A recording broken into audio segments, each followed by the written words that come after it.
I thank God every time I get home safely from driving. I feel like God handed us will. From a land of Agent Smiths like Jada and Will, but some days my hands mishandle the will.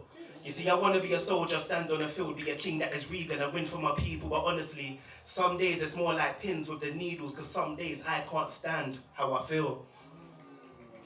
You see, I think there's times that we hide how we feel. Maybe it's because our smartphones are as powerful as large computers, so our scars and bruises are crystal clear.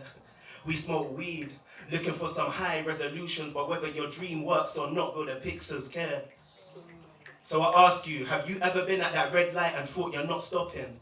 Watching your car hit the pillar like capillaries blood clotting. Sometimes you have to hit rock bottom, where a non-believer can preach, I told you creation was shot rotten, and a believer is looking for a sign, but it feels like God's not watching. The days where you've lost wattage, where I am turns from iambic pentameter to frantic shy avatar. There's days I know I've lost my mind, because I see my hands on the wheel, but I'm seated in a passenger.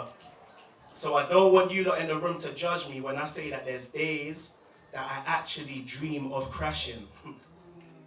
Like I imagine the crushed metal, my body scrunched up like a seashell, fighting the seatbelt. I'm surprised I have my seatbelt on, I don't usually seek help. The number plate falls off like dead petals before the collision. If I could work backwards from the fire inside, I could have made the coal listen. Instead, I'm looking in the eyes of a horrified mother. She thought the beeping of horn would ward me away. She doesn't realize that the devil was God's best musician. Fuck.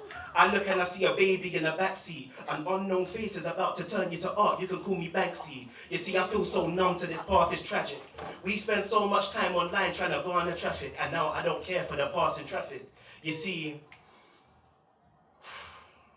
I'm not gonna stop at this red light, because my biggest dream is a permanent bedtime. You see, the red light operates as a breaking point. And sometimes I wonder how many other drivers are at breaking point. The self-employed, no paid invoice, wishing that they could go back to their 9 to 5, but they needed the freedom. The immigrant mother working 2 care roles to bring her family over from Namibia. Her sister just died back home, but she's stuck here grieving. Like, how many times have you been lost daydreaming that you get to a destination and can't remember the journey?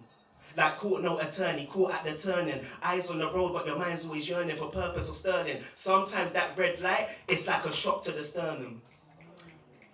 But my gut tells me that there's a dark underbelly that operates beneath the layer of social propriety.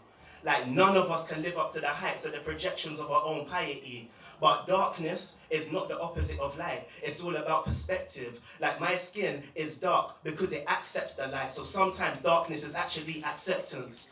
So sense, just steer the wheel and steer forward. There's more stairs to climb, but you'll get there. Like I imagine how many drivers of planes have had the worst possible year. Like nobody gets on the plane and whispers love into Ryan's ear. You see the tear streaming an easy jet. See, he used to be the fly one, but now there's Qatar leaving his airways. You see, the baggage was too heavy. The weight of expectation was too heavy. The roots of anxiety turn into parachutes, but he doesn't want you to parachute, so he ignores the buttons that have been pressed and presses the right button so you can all land home safely. Like, I thank God every time I get home safely from driving, because I felt like crashing, and I think we've all felt the same. So ticket inspector, when I pull over on these double yellow lines, because I'm needing a break, this poem right here is my parking display. Thank you.